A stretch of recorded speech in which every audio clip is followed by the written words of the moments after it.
हाँ, तो मेरे प्यारे बच्चों आप लोग कैसे हैं? आप लोग अगर बिहार बोर्ड में पढ़ते हैं तो हो जाइए तैयार क्योंकि ये वीडियो आपके लिए वेरी वेरी इम्पोर्टेंट है और इससे बाहर क्वेश्चन नहीं आए मतलब बता सकते हैं कि कॉपी लिखने का इससे अलग तरीका नहीं होगा।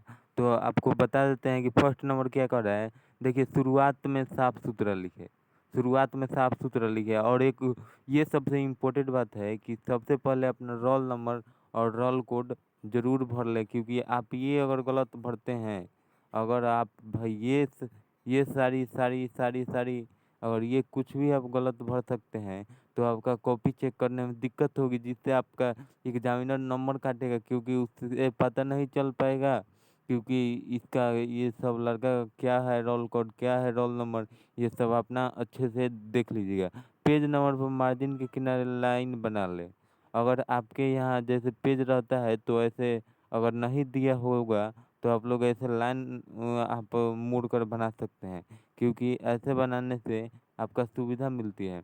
आइए बताते हैं, अगर मान लीजिए ये आपका कॉपी है तो आपका ऐसे-ऐसे इधर इधर ऐसे खींचा रहता है और इधर ऐसे खींचा रहता है। अगर आप में ऐसा कॉपी में नहीं है तो आप उसे 4 भाग में मोड़कर अपना लाइन खींच लें। ऐसे हर बोर्ड परीक्षा में ऐसे-ऐसे कॉपी रहती है, मगर अब अगर नहीं है तो अपना बना लें। देखिए लिखावट साफ-सुथरा होनी चाहिए, लिखावट एकदम साफ-सुथरा होनी चाहिए और एक जैसी होनी चाहिए। ये नहीं कि हाँ लिख दिए बहुत अच्छे-अच्छे शुरुआत में और बाद में पता चला कि एकदम पूरा भुका दिए हैं पूरा राइटिंग को मतलब। तो देखिए दूसरा टॉपिक क्या कर रहा है, दूसरा टॉपिक है कॉपी लिखने की अच्छा तरीके उत्तर की प्रस्तुति। लंबे पैराग्राफ में बाँट कर लिखें, हर पैराग्राफ में 3 से 4 लाइन से ज़्यादा ना हो। अगर आप 3 से 4 लाइन ऐसे बनाते हैं, 3 से 4 लाइन ऐसे बनाते हैं तो आपको बहुत ही फ़ायदा होगा क्योंकि 3-4 लाइन करके बताएँगे तो आपका एग्ज़ामिनर चेक करने में मन लगेगा जिससे आपका अच्छा नंबर देगा। और ये देखिए महत्वपूर्ण शब्दों को अंडरलाइन करें। मान लीजिए ये शब्द है महत्वपूर्ण, हम इसको अंडरलाइन करना है तो ऐसे कर सकते हैं देखिए, ऐसे कर सकते हैं, ऐसे कर सकते हैं, ये आपका जल्दी से दिख जाएगा। ये आपका जल्दी से दिख जाएगा, आप लोग ऐसे अंडरलाइन कर सकते हैं पेंसिल से। चाहे अगर आपके पास पेंसिल है आपके पास, तो आइए हम लोग बता देते हैं कि अगर आप ब्लू पेन से लिख रहे हैं उत्तर, तो आप काला पेन से नीचे ऐसे कर दीजिएगा। जहाँ तक करना है ऐसे कर दीजिएगा, जिससे आपको एग्ज़ामिनर को पता चलेगा कि हाँ, ये लाइन इम्पोर्टेंट है।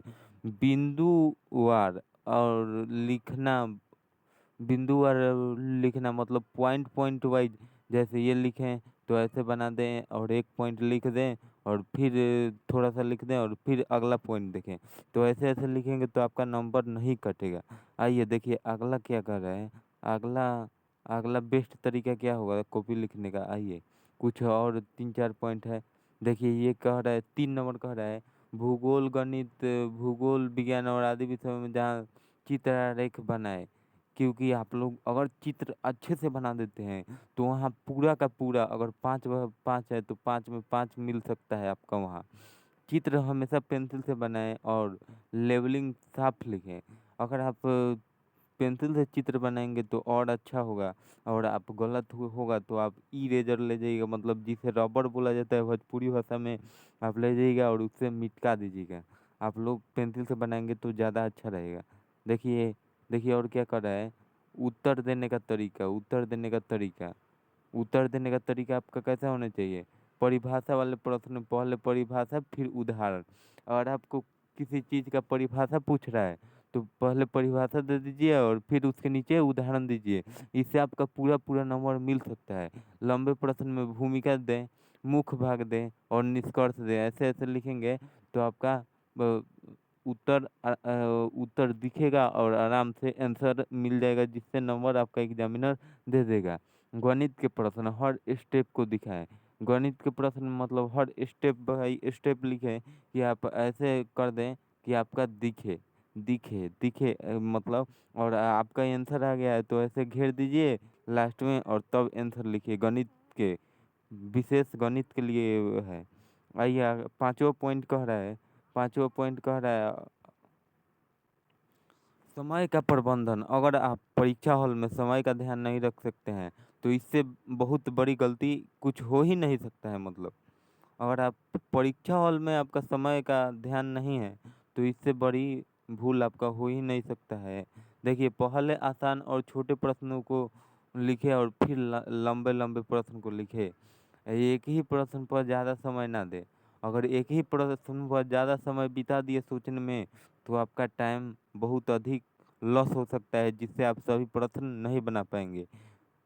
छठा पॉइंट देखिए क्या कह रहा है, छठा पॉइंट कह रहा है, देखिए छठा पॉइंट क्या है, छठा पॉइंट छठा पॉइंट है साफ सुथरी लिखावट लिखें और सरल भाषा में और सीधी घुमावदार बात ना करें, क्योंकि आप घुमाएंगे तो वहाँ पर कॉपी पर कटिंग से कम नंबर। अगर आप भोक-भाग नहीं कीजिए ऐसे-ऐसे, अगर आपका मतलब कुछ गलत हो गया, तो एक बार ऐसे कर दीजिए, वो समझ जाएगा कि ये गलत है। ज़्यादा ऐसे-ऐसे भोक-भाग करिएगा, तो आपका वो नंबर काट लेगा। आप लोग इसे ध्यान रखिएगा। और देखिए कॉपी पर कटिंग-पटिंग ना करें, ये आपको बता ही दिए। देखिए देखिए अब आइए सबसे लास्ट सबसे लास्ट और अंतिम पॉइंट है, ये कह रहा है एक्स्ट्रा नंबर बढ़ाने के लिए क्या करें? देखिए जहाँ पूछे उदाहरण दीजिए, वहाँ कम से कम 3 से 4 अच्छे-अच्छे उदाहरण लिखिए, क्योंकि उसका मन खुश हो जाए। और पूछ रहा है 2 तो लिख दीजिए 3, 1 बढ़ाकर। अगर प्रश्न का सीधा उत्तर याद ना हो, तो संभवतः तथ्य लिखे खाली ना छोड़े। अगर आपका देखिए उत्तर याद ना हो, तो कम से कम कुछ ना कुछ लिख दीजिए, क्योंकि आप कुछ ना कुछ लिखेंगे तो वो नंबर अगर 5 नंबर का होगा तो 3 से 4 नंबर दे ही देगा। आखिरी में 5 मिनट कॉपी को जांचें। अगर अब कॉपी पूरा लिख लिए हैं, तो आप अग कॉपी को जांच लें एक बार। एक बार कॉपी को जांच लें, क्योंकि जांच लेंगे तो सही रहेगा। और अपना देखें कि हमारा 100 मार्क्स का प्रश्न बना या नहीं बना। अगर बन गया और टाइम बचा हो, तो आप लोग अच्छे से और आराम से खुश होकर बैठिए, क्योंकि आप पूरा लिख दिए हैं, तो आप खुश ही होकर ना बैठेंगे। तो मिलते हैं फिर अगले वीडियो में, तब तक के लिए जय हिंद, धन्यवाद। ये उम्मीद करता हूँ कि ये सब टिप्स आपको अच्छा लगा होगा। जय